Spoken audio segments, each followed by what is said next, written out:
Hi friends, this is Vincent. நம்ம சேனலுக்கு உங்களை அன்புடன் வரவேற்கிறேன். நம்ம சேனல் வந்து பார்த்தீங்கன்னா உங்களோட கெரியரை செட் பண்ணுறதுக்காக தான் இன்ஜினியரிங்காக நிறைய வீடியோஸ் வந்து நம்ம கொடுத்துருக்கோம். கண்டிப்பாக நம்ம சேனலை ஃபாலோ பண்ணுங்கள். மறக்காமல் உங்கள் ஃப்ரெண்ட்ஸுக்கும் மேக்ஸிமம் நம்ம சேனலை பற்றி சொல்லுங்கள். அது மட்டும் இல்லாமல் நம்ம சேனலோட வாட்ஸ்அப் குரூப்பில் கண்டிப்பாக நீங்கள் ஜாயின் பண்ணிடுங்க. வாட்ஸ்அப் குரூப்போட லிங்க் வந்து பார்த்தீங்கன்னா டிஸ்கிரிப்ஷன் பாக்ஸ்லாம் இருக்குது, எடுத்து நீங்கள் யூஸ் பண்ணிக்கலாம். ஓகே ஃப்ரெண்ட்ஸ், ரொம்ப ஒரு முக்கியமான அப்டேட்குள்ள வந்திருக்கோம். என்னன்னு சொல்லி பார்த்தீங்கன்னா CS3492 டேட்டாபேஸ் மேனேஜ்மெண்ட் சிஸ்டம் இருக்குது பார்த்தீங்களா, அதாவது டிஎம்எஸ்ன்னு சொல்லுவோம். 4th semester paper. சரியா, நீங்கள் வந்து நிறைய பேர் எனக்கு வாட்ஸ்அப் பண்ணியிருந்தீங்க, சார் இந்த பேப்பருக்கு வந்து பார்த்தீங்கன்னா எங்கள் இம்பார்ட்டன்ட் கொஸ்டின்ஸ் கொடுங்க சார்னு சொல்லியிருந்தீங்க. அதுக்காக தான் இந்த வீடியோ நம்ம அப்லோட் பண்ணியிருக்கோம். சரியா, நீங்கள் அரியர் பேப்பர் எழுத போகிறீங்க.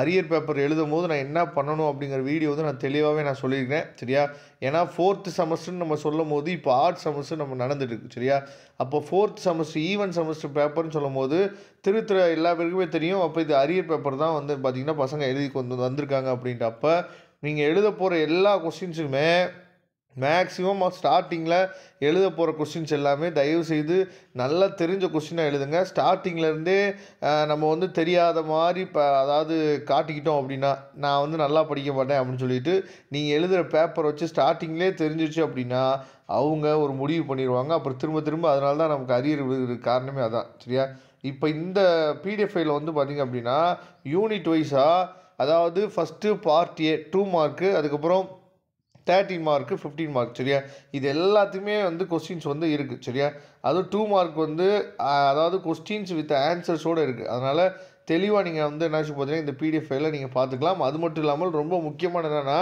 அந்த கொஸ்டினுக்கு பக்கத்துலேயே எந்த இயரில் கேட்டிருக்காங்க அப்படிங்கிறது முதற்கொண்டு நினச்சி பார்த்தா தெளிவாக கொடுத்துருக்காங்க. அதனால் இந்த பிடிஎஃப் ஃபைலை டவுன்லோட் பண்ணிங்க. நான் அடுத்தடுத்த வீடியோவில் உங்களுக்காக என்னாச்சு பார்த்தீங்கன்னா ரொம்ப இம்பார்ட்டன்ட் கொஸ்டின்ஸ், அதாவது கோல்டன் கொஸ்டின்ஸு இதெல்லாம் என்னாச்சு பார்த்தா உங்களுக்காக நம்ம அப்லோட் பண்ணுறோம். சரியா, அதனால் தயவுசெய்து இந்த பிடிஎஃப் ஃபைலை டவுன்லோட் பண்ணிங்க. டவுன்லோட் லிங்க் டிஸ்கிரிப்ஷன் பாக்ஸில் இருக்குது. இந்த பிடிஎஃப் ஃபைல் வந்து கண்டிப்பாக உங்களுக்கு ரொம்ப ஹெல்ப்ஃபுல்லாக இருக்கும். சரியா, அதனால் டவுன்லோட் பண்ணிங்க. மறக்காமல் நம்ம சேனலோட டெலிகிராமில் நீங்கள் ஜாயின் பண்ணிடுங்க. தேங்க்யூ. நம்ம நெக்ஸ்ட் வீடியோவில் பார்க்கலாம். அதுவரை முடிந்து விடைபெறுவது உங்கள் நண்பன் வின்சென்ட். தேங்க்யூ.